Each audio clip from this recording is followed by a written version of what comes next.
Tragedia rëndë ndodhur në Greqi, 3 motra dhe vllai i tyre humbën jetën të djegur nga zjarri brenda një kontenjeri.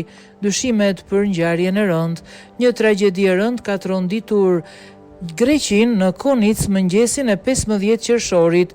Një zjarr i fuqishëm shpërtheu pak para orës 07 dhe përfundoi në humbjen e jetës së 4 vëllezërve. Sipas mediave lokale, zjarrfikësit u përpoqën që të shuanin zjarrin dhe gjetën 4 persona të djegur, një burr dhe 3 gra. Sipas të njëjtave burime, të ndjerët janë të moshuar që jetonin në kontenjer. Siç raportoi Agjencia e Lajmeve të Athinës, këta janë 4 familjar të moshës 69, 75, 83 dhe 88 vjeç, të cilët jetonin në kontenjerin që ai u dha atyre 30 vjet më parë pas tërmetit të madh të Konicës. Kontenjeri ishte vendosur në arën e tyre pranë urës së Konicës. Sipas fëmijëve, vllai dhe motrat fatkeq jetonin në kushte të vështira, pa energji elektrike dhe her pas here përballeshin edhe me probleme shëndetësore.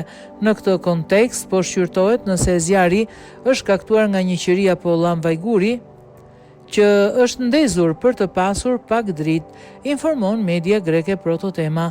Sipas informacioneve, mirëqenia sociale ishte ngarkuar më parë me pastrimin ambienteve. 10 zjarrfikës dhe 5 automjet u përpoqën të shuanin zjarrin, ndërsa ekipi i hetimit i departamentit të zjarrfikësve po heton rrethanat e sakta të këtij aksidenti tragjik.